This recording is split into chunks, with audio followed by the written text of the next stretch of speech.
Kartik private company में sales manager था। उसके माता पिता, पत्नी मीरा, बहन राधा और 2 बच्चे हैं। एक दिन मीरा कहती है, कार्तिक, बच्चों के स्कूल में एनुअल फंक्शन के लिए 2000 जमा करने पड़ेंगे। अरे अभी कुछ दिन पहले ही तो 10,000 जमा किए थे ना। हाँ, वो तो फीस और प्रोजेक्ट के पैसे जमा किए थे। अभी तो अगले महीने एडमिशन फीस और किताबों के पैसे भी जमा करवाने पड़ेंगे। 40 से 50,000 का खर्चा है। मीरा, इतनी तो सैलरी भी नहीं है मेरी, ऐसे कैसे काम चलेगा? तो मैं क्या करूं? बच्चे को सरकारी स्कूल में डाल दूं? मीरा, तुम जानती हो ना, मैं मुश्किल से 35 से 40,000 ही कमा पाता हूँ। इस घर के खर्चे दिन ब दिन बढ़ते जा रहे हैं, थोड़ा कंट्रोल करो ना। क्या खाना और कपड़े पहनना भी बंद कर दूं? मैं ऐसा नहीं कह रहा हूँ मीरा। तुम जानती हो राधा का भी पोस्ट ग्रेजुएशन पूरा होने वाला है। घर के खर्चों के साथ उसकी शादी की जिम्मेदारी भी उठानी है। मेरे बच्चों की पढ़ाई से ज्यादा इम्पोर्टेंट राधा की शादी है, तो करो जो मन में आए।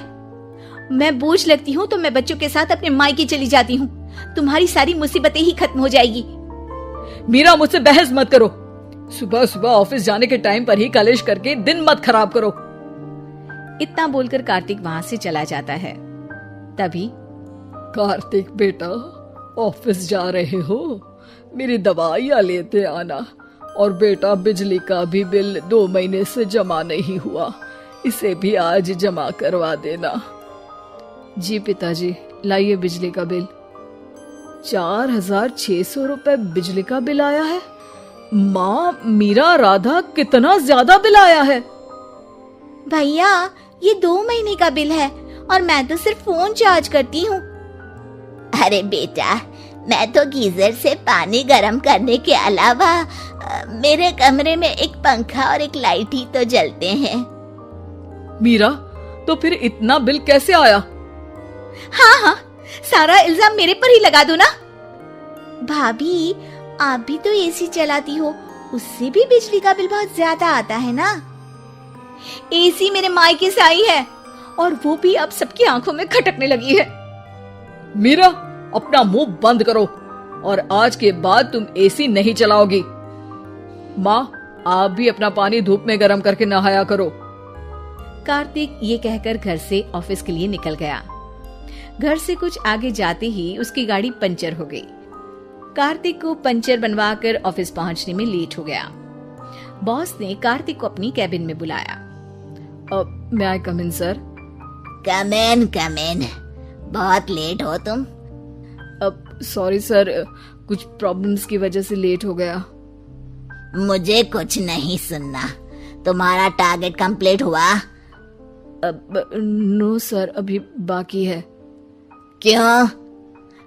सर, मार्केट में बहुत रिसेशन चल रहा है, बिजनेस कहीं से मिल नहीं पा रहा।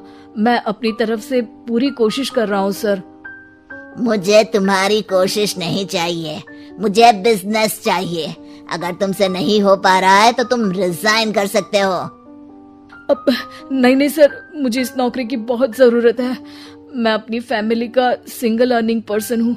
मेरी जॉब चली गई तो मेरी फैमिली प्रॉब्लम में आ जाएगी सर। इसका ख्याल तुम्हें रखना चाहिए। जाओ यहाँ से, और बिना बिजनेस लाए मुझे तुम अपना मुंह मत दिखाना। कार्तिक बिजनेस की तलाश में इधर से उधर कड़ी धूप में सारा दिन भटकता रहता है और थका हारा जब शाम को घर आया, बेटा, मेरी दवाई ले आए और बिजली का बिल भर दिया। अब दवाई लाना भूल गया पिताजी, और बिजली का बिल जल्दी भर दूंगा।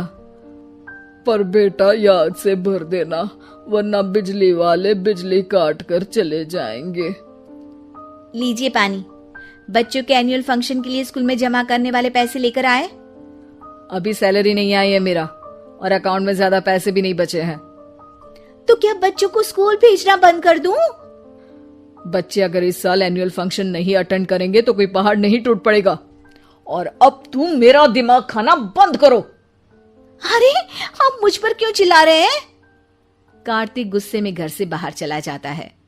अब मीरा रोने लगती है। भाभी, आप रोइए मत, टेंशन लेने से कुछ नहीं होगा। पर राधा, घर के भी खर्चे हैं कार्तिक के गुस्सा करने से घर के खर्चे नहीं पूरे होंगे। पर मीरा बेटा, लड़ाई करने से भी कोई समाधान नहीं मिलेगा, उल्टा घर का माहौल ही खराब होगा। पर मुझे लगता है हमें भी घर के खर्चों में हाथ बढ़ाना चाहिए। मुझे योगा सेंटर में जॉब का ऑफर मिला है, मैं कल से ही जॉब ज्वाइन कर लूंगी। वैसे तो मुझे भी सिलाई आती है, मैं भी लोगों के कपड़े सिलना शुरू कर देती हूँ। हाँ बेटा, मैं भी तुम्हारा घर के कामों में हाथ बटा दिया करूंगी और काज बटन लगाकर सिलाई करने में भी सहायता करूंगी। मीरा, मैं तुम्हारे बच्चों के साथ मोहल्ले के बच्चों को भी ट्यूशन पढ़ाऊंगा। इसी बहाने मेरा टाइम पास भी हो जाएगा। इस तरह से अब घर के सभी सदस्यों के सहयोग से पैसों की समस्या दूर हो गई और सब खुश रहने लगे। इससे हमें सबक मिलता है कि एकता में कितनी ताकत होती है।